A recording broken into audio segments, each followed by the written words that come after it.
When morning came, all the chief priests and elders of the people plotted against Jesus to put him to death. And when they had bound him, they led him away and delivered him to Pontius Pilate the governor. Then Judas, his betrayer, seeing that he had been condemned, was remorseful and brought back the 30 pieces of silver to the chief priests and elders, saying, I have sinned by betraying innocent blood. And they said, What is that to us? You see to it. Then he threw down the pieces of silver in the temple and departed, and went and hanged himself. But the chief priests took the silver pieces and said, It is not lawful to put them into the treasury, because they are the price of blood. And they consulted together and bought with them the potter's field to bury strangers in. Therefore that field has been called the field of blood to this day. Then was fulfilled what was spoken by Jeremiah the prophet, saying, When they took the 30 pieces of silver, the value of him who was priced, whom they of the children of Israel priced, and gave them for the potter's field, as the Lord directed me.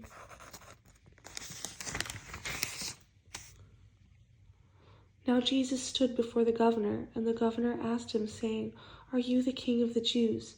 Jesus said to him, It is as you say. And while he was being accused by the chief priests and elders, he answered nothing. Then Pilate said to him, Do you not hear how many things they testify against you? But he answered him not one word, so that the governor marveled greatly. Now at the feast, the governor was accustomed to releasing to the multitude one prisoner whom they wished. And at that time they had a notorious prisoner called Barabbas.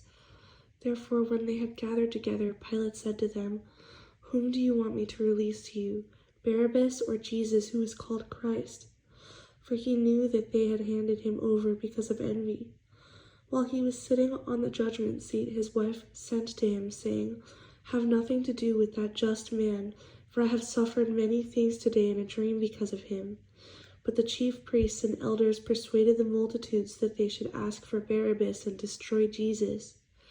The governor answered and said to them, Which of the two do you want me to release to you? They said, Barabbas. Pilate said to them, What then shall I do with Jesus, who is called Christ? They all said to him, Let him be crucified. Then the governor said, Why? What evil has he done? But they cried out all the more, saying, Let him be crucified.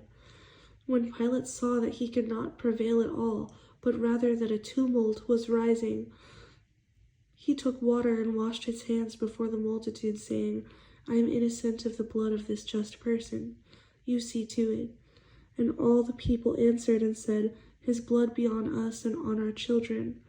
Then he released Barabbas to them, and when he had scourged Jesus, he delivered him to be crucified. Then the soldiers of the governor took Jesus into the praetorium, and gathered the whole garrison around him. And they stripped him and put a scarlet robe on him. When they had twisted a crown of thorns, they put it on his head, and a reed in his right hand. And they bowed the knee before him and mocked him, saying, Hail, King of the Jews! Then they spat on him, and took the reed and struck him on the head.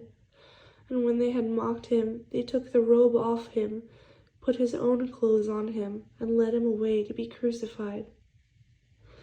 Now as they came out, they found a man of Cyrene, Simon by name. Him they compelled to bear his cross. And when they had come to a place called Golgotha, that is to say, place of the skull, they gave him sour wine mingled with gall to drink. But when he had tasted it, he would not drink. Then they crucified him, and divided his garments, casting lots that it might be fulfilled which was spoken by the prophet. They divided my garments among them, and for my clothing they cast lots. Sitting down, they kept watch over him there, and they put up over his head the accusation written against him. This is Jesus, the King of the Jews. Then 2 robbers were crucified with him, one on the right and another on the left. And those who passed by blasphemed him, wagging their heads, and saying, You who destroy the temple and build it in 3 days, save yourself. If you are the Son of God, come down from the cross. Likewise the chief priests also, mocking with the scribes and elders, said, "He saved others. Himself he cannot save. If he is the King of Israel, let him now come down from the cross, and we will believe him. He trusted in God. Let him deliver him now, if he will have him. For he said, 'I am the Son of God.'" Even the robbers who were crucified with him reviled him with the same thing. Now from the 6th hour until the 9th hour there was darkness over all the land. And about the 9th hour Jesus cried out with a loud voice, saying, "Eli, Eli, lama sabachthani?" That is, my God, why have you forsaken me?" Some of those who stood there, when they heard that, said, "This man is calling for Elijah." Immediately one of them ran and took a sponge, filled it with sour wine, and put it on a reed, and offered it to him to drink. The rest said, "Leave him alone. Let us see if Elijah will come to save him." And Jesus cried out again with a loud voice and yielded up his spirit. Then behold, the veil of the temple was torn in two from top to bottom, and the earth quaked, and the rocks were split, and the graves were opened, and many bodies of the saints who had fallen asleep were raised. And coming out of the graves after his resurrection, they went into the holy city and appeared to many. So when the centurion and those with him who were guarding Jesus saw the earthquake and the things that had happened, they feared greatly, saying, "Truly this was the Son of God." And many women who followed Jesus from Galilee, ministering to him, were looking on from afar, among whom were Mary Magdalene, Mary the mother of James and Joses, and the mother of Zebedee's sons.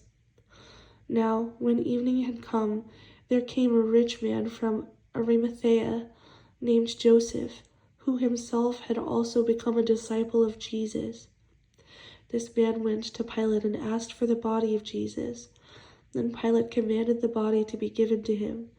When Joseph had taken the body, he wrapped it in a clean linen cloth and laid it in his new tomb, which he had hewn out of the rock. And he rolled a large stone against the door of the tomb and departed. And Mary Magdalene was there, and the other Mary sitting opposite the tomb. On the next day, which followed the day of preparation, the chief priests and Pharisees gathered together to Pilate, saying, "Sir, we remember while he was still alive, how that deceiver said, 'After 3 days I will rise.' Therefore command that the tomb be made secure until the 3rd day, lest his disciples come by night and steal him away, and say to the people, 'He has risen from the dead.' So the last deception will be worse than the first." Pilate said to them, "You have a guard. Go your way. Make it as secure as you know how." So they went and made the tomb secure, sealing the stone and setting the guard.